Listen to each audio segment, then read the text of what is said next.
A criação. Gênesis 1, versículo 1 e versículo 2.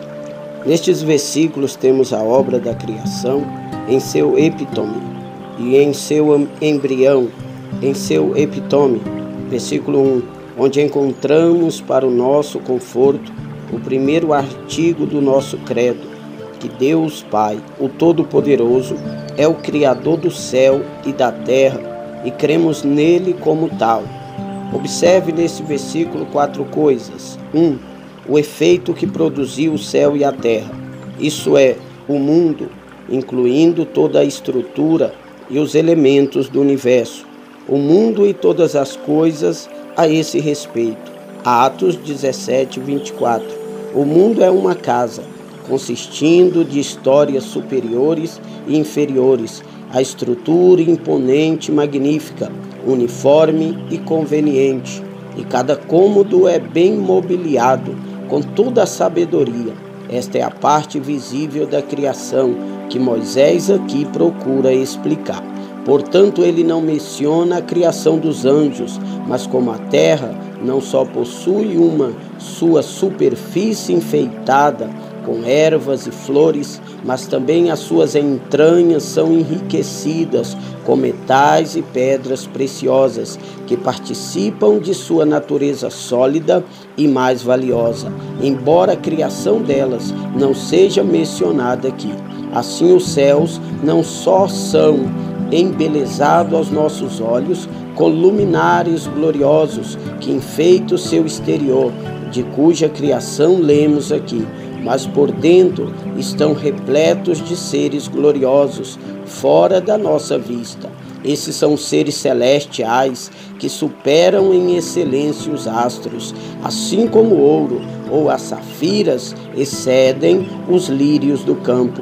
No mundo visível é fácil observar grande variedade, diversos tipos de seres, imensamente diferentes uns dos outros em sua natureza e constituição. Senhor, quão múltiplas são as tuas obras, e todas são muito boas. Grande beleza, o céu azul e a terra verdejante são charmosos ao olhar de espectadores curiosos. Quantos mais os ornamentos de ambos, quão transcendente então deve ser a beleza do Criador. 3. Grande exatidão e precisão para aqueles que com a ajuda de microscópios olham estritamente para as obras da natureza. Elas parecem muito mais refinadas do que qualquer obra de arte, qualquer poder. Este não é um monte de matéria morta e inativa, mas há virtude em diferentes níveis em cada criatura.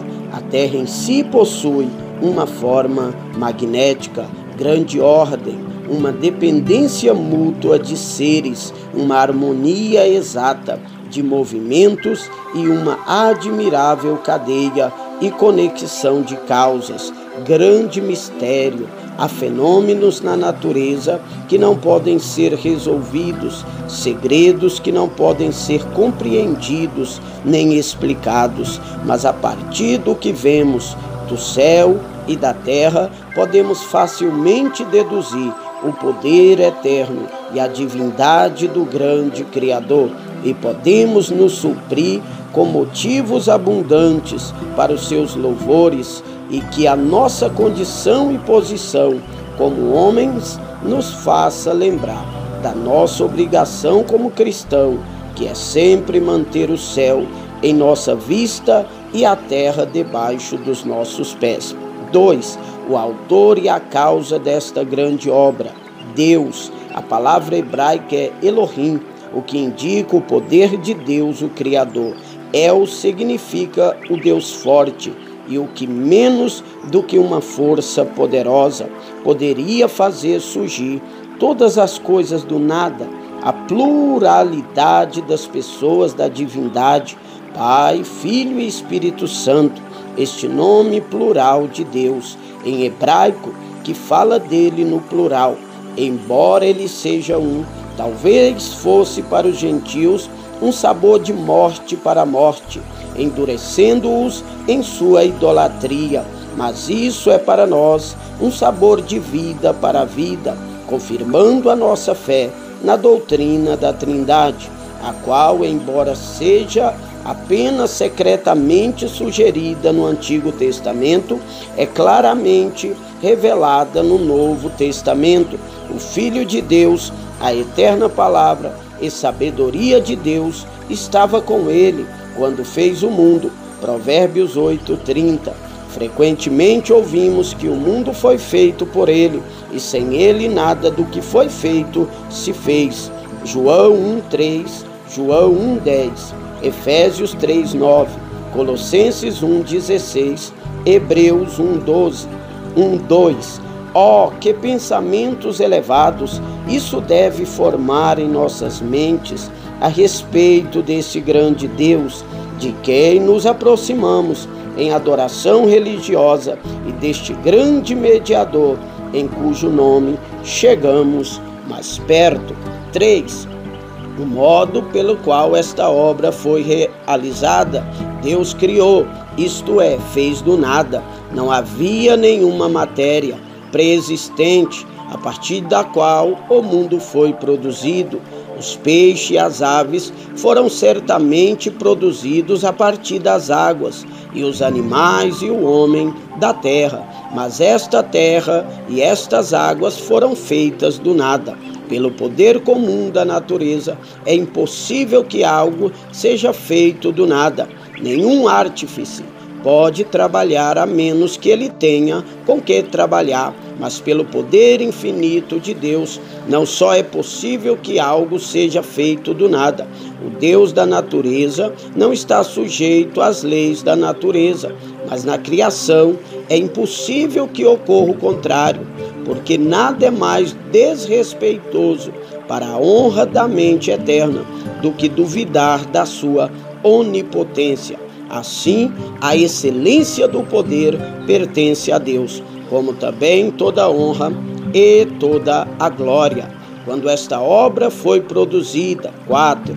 No princípio, isto é, no início do tempo, quando esse relógio foi colocado para funcionar pela primeira vez. O tempo começou com a produção desses seres, que são medidos pelo tempo. Antes do início do tempo, não havia nada, além daquele ser infinito que habita a eternidade. Se perguntássemos por que Deus não fez o mundo antes, apenas escureceríamos o conselho com palavras sem conhecimento, pois como poderia haver cedo ou tarde na eternidade? E ele o fez no início do tempo, de acordo com seus conselhos eternos, antes de todo o tempo. Os rabinos judeus têm um ditado que diz que houve 7 coisas que Deus criou antes do mundo, que tem apenas o propósito de expressar a excelência delas: a lei, o arrependimento, o paraíso, o inferno, o trono da glória, a casa do santuário e o nome do Messias. Mas para nós é suficiente dizer: no princípio era o Verbo. João 1, versículo 1. Aprendamos com isso que o ateísmo é loucura e os ateus são os maiores loucos na natureza, porque eles veem que há um mundo que não poderia se fazer sozinho e, no entanto, não reconhecem que há um Deus que o fez. Sem dúvida alguma, eles não têm desculpa, mas o Deus deste mundo cegou as suas mentes, que Deus é o Senhor soberano de todos, por um direito incontestável. Se Ele é o Criador, sem dúvida, Ele é o dono, o proprietário dos céus e da terra, que com Deus todas as coisas são possíveis.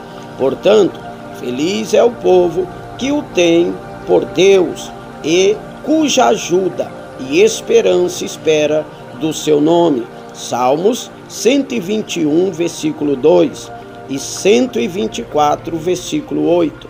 Que o Deus a quem servimos é digno de glória e louvor e é exaltado acima de tudo e de todos. Neemias 9, versículos 5 e 6. Se ele fez o mundo, não precisa dos nossos serviços, nem pode ser beneficiado por eles. Atos 17, versículo 24 e 25. Mesmo assim, ele os requer e merece o nosso louvor. Apocalipse 4 e versículo 11. Se todas as coisas são dele, deve ser tudo para ele.